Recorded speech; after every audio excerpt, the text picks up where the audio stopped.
Dieu qui nous explique lui-même ce qu'il fait. Et c'est le cas dans l'évangile d'aujourd'hui. C'est quand on a recours à des théologiens, les théologiens peuvent se tromper. Personne n'est infaillible. Mais quand c'est la parole de Dieu elle-même qui nous explique l'action de Dieu dans l'histoire et dans la vie des hommes, alors on peut être très heureux, non, de trouver un verset de la parole de Dieu qui nous explique l'action de Dieu. Et c'est ce que fait l'Évangile aujourd'hui, car il dit « Dieu a tant aimé le monde qu'il a donné son Fils unique, ainsi tout homme qui croit en lui ne périra pas, mais il obtiendra la vie éternelle. Car Dieu a envoyé son Fils dans le monde, non pas pour juger le monde, mais pour que par lui le monde soit sauvé. » Parole très importante parce qu'elle nous dit, si on quelqu'un peut fermer la porte, qu'on puisse entendre quelque chose de cette parole de Dieu aujourd'hui. C'est très important que nous puissions entendre la parole de Dieu quand elle est proclamée, et pas les klaxons des voitures. Quelqu'un vient dans la portée, de fermer la porte.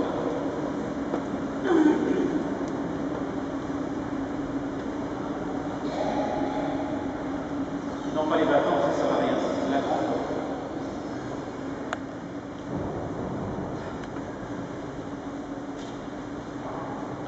Donc, je disais que la parole de Dieu aujourd'hui nous dit que Dieu a envoyé son Fils dans le monde, non pas pour juger le monde, mais pour que le monde soit sauvé, que le monde par lui soit sauvé. C'est très important cela parce que il y a un jugement, vous savez qu'il y aura un jugement. Et dans la croix du Seigneur, ce jugement il est déjà là, il est déjà anticipé. Et quel est le jugement de Dieu sur tous les péchés, sur tous les égarements des hommes? Eh bien, le pardon et la miséricorde. Mais il y a toujours ce risque pour nous de ne pas accueillir ce jugement de Dieu sur chacune de nos vies, c'est-à-dire de rejeter le salut avec la possibilité qu'il y a aussi de tomber dans l'enfer, qui est cette séparation d'avec Dieu. Et pourquoi cela? Parce que Dieu a créé l'homme libre, et s'il enlève la liberté à l'homme, il enlève l'humanité. Dieu ne veut pas des guignols, vous savez, des marionnettes. Il veut des êtres responsables, donc il nous a créés libres, avec la possibilité aussi de lui dire oui ou de lui dire non. Mais si quelqu'un dit non constamment et maintient ce non jusqu'aux derniers jours de sa vie, il y a aussi la possibilité d'être en enfer. L'enfer, ce n'est pas un lieu, c'est un état. C'est un état. Nous pouvons être en enfer déjà dans cette vie et éternellement après la mort, parce qu'après la mort, tout devient éternel. Nous entrons dans notre éternité et donc alors, cela devient définitif. Mais donc, cette parole nous dit que le jugement est déjà prononcé, et ce jugement, c'est le pardon et la miséricorde. C'est une bonne nouvelle, je crois, pour chacun d'entre nous.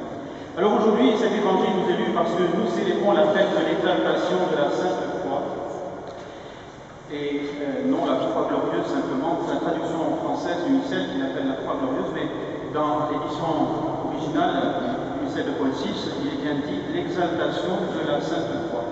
Alors c'est le rappel d'événements historiques, parce que d'abord en 313 avec la conversion de Constantin, sa mère, Sainte Hélène, se rend à Jérusalem et recherche la croix, la vraie croix. Et puis la tradition qu'elle la découvre sous un parterre de basilique. C'est pour ça que les orthodoxes appellent aussi cette fête, qui célèbre exactement comme nous aujourd'hui, la fête du basilic, populairement. Et donc sous le bosquet de basilique, elle découvre 3 croix. Effectivement, Jésus avait été crucifié avec 2 lambeaux. Et donc, on ne sait pas d'abord laquelle est la vraie croix, puisque le titre de la croix était détaché. Et donc, on a recours à un malade à qui l'on fait toucher alternativement chacune des 3 croix. Et au contact d'une de ces croix, il est instantanément guéri. Donc, on reconnu par là quelle était la croix du Christ. Constantin, son fils, est celui qui déplacera sa capitale, la capitale de l'Empire romain de Rome, à Constantinople, qu'il a fondé, aujourd'hui Istanbul, en Turquie, et l'Empire romain survivra 1000 ans à Constantin. Et l'autre événement qui rappelle cette fête, l'événement historique, c'est le retour de la croix à Jérusalem. Parce qu'en mai 614, au grand étonnement, à la grande stupéfaction du monde chrétien, Jérusalem est prise par les Perses. Et il y aurait eu 60 000 morts, 37 000 déportés, dont le patriarche de Jérusalem, qui furent réduits en esclavage. Les Perses détruisirent toutes les églises, sauf la basilique de la Nativité à Bethléem, parce que sur un des pans des murs de la basilique était représentée la scène de l'adoration des mages. Et comme ils reconnurent les costumes nationaux de la Perse, ils épargnèrent seulement la basilique de la Nativité. Donc si vous allez en Terre Sainte un jour, si vous y êtes déjà allé, la seule église qui soit d'époque, c'est la basilique de Bethléem. Et donc, ils détruisirent toutes les églises et ont pris donc la basilique de la Résurrection et ils enlevèrent la Sainte Croix qu'ils emportèrent en trophée en Perse. Et là, la honte et la douleur de la chrétienté entière fut très grande. Seul le préfet d'Égypte, parce qu'ils envahirent aussi l'Égypte, put sauver la Sainte Lance et l'éponge de la passion du Sauveur. Et quand elle arriva à Constantinople, le peuple agenouillé sur les quais du port les reçut en sanglotant. Et donc, quelques années auparavant, avait été porté par une insurrection populaire un nouvel empereur, Héraclius, qui avait 36 ans, il était jeune, qui était une belle personnalité, une âme pure et fidèle, un caractère bien trempé, grand, robuste, aux cheveux blonds roux, à la barbe épaisse, et d'une bravoure excessive surtout, et un stratège habile et diplomate, capable de prendre ses adversaires à revers. Alors, seulement en 622, il engagea la guerre dans ces pays où actuellement, vous avez entendu dans l'actualité, se passent les conflits liés à l'État islamique. Et pendant 5 ans, la victoire demeura incertaine. Puis en 627, la victoire changea de camp et en 628, Héraclius put reprendre la croix aux Perses, et il gravit pieds nus lui-même le calvaire pour ramener la vraie croix à l'endroit où les Perses l'avaient enlevée 16 ans auparavant. Donc cet événement historique comme celui de la découverte de la croix, est-ce que c'est simplement pour commémorer des événements lointains que nous sommes ici ce matin?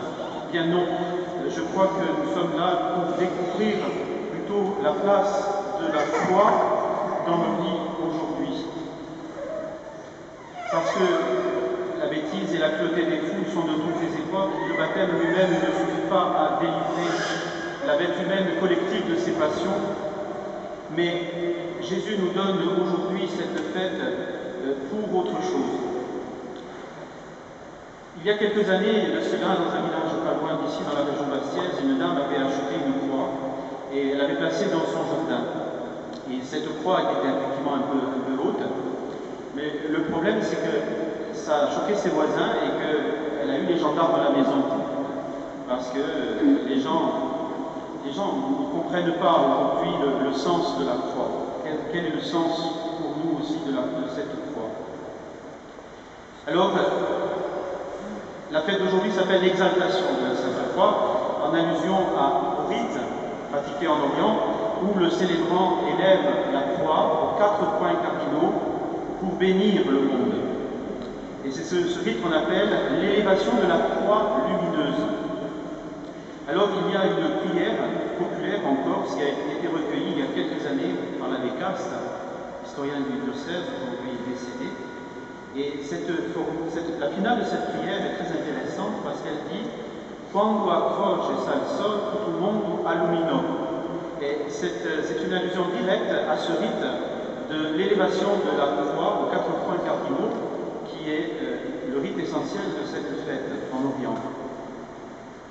Et donc, pourquoi la croix? Eh bien, la croix, d'abord, frères et sœurs, n'est pas proposée à notre adoration le vendredi saint, au terme de la procession, ou au terme de l'adoration liturgique dans l'Église, comme elle n'est pas proposée aujourd'hui à notre adoration parce qu'elle est le lieu de la mort du Christ, mais parce qu'elle est le lieu du retournement de tout ce qui nous fait souffrir, de tout ce qui nous empêche d'être heureux, qui nous rend tristes.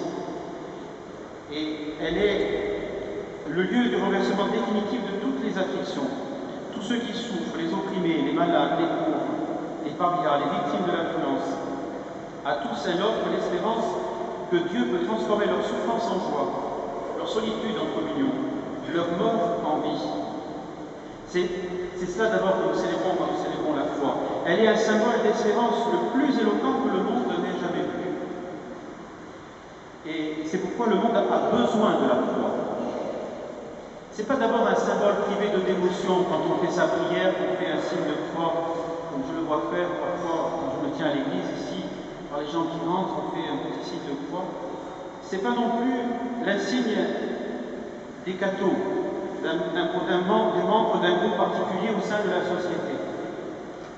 Son sens le plus profond n'a rien à voir non plus avec l'imposition par, on disait, pour leur imposer le baptême.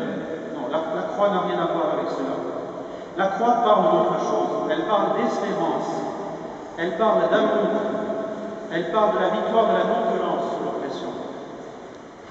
Elle dit que Dieu relève celui qui est faible, qui est humble, qu'elle triomphe des divisions et surmonte la haine par la croix.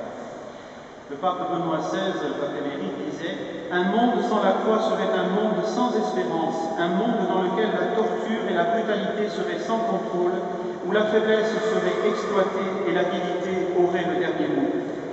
L'inhumanité de l'homme pour l'homme. L'homme est souvent un loup pour l'homme. Les Romains disaient homo lupus homini. L'homme est un loup pour l'homme. L'inhumanité de l'homme pour l'homme se manifesterait de façon toujours plus horrible. Et il n'y aurait aucune fin au cycle vicieux de la violence. Seule la croix y met un terme. Alors qu'aucun pouvoir terrestre ne peut nous sauver des conséquences de nos péchés et qu'aucun pouvoir terrestre ne peut vaincre l'injustice à sa source, l'intervention salvatrice de notre Dieu d'amour a pourtant transformé la réalité du péché et de la mort en leur contraire. Voyez mes frères, la croix c'est bien autre chose que l'exaltation morbide de la souffrance, auquel on l'a réduit bien souvent. Non, la croix, c'est un signe, un symbole fort d'espérance. Bien puissions-nous, nous qui avons été marqués de la croix aussi le jour de notre baptême, porter ce signe du Seigneur jusqu'à son retour, qu'il le trouve inscrit, invisible, sur notre front, pour que nous ayons part à son royaume. Et maintenant, ensemble, comme notre professeur.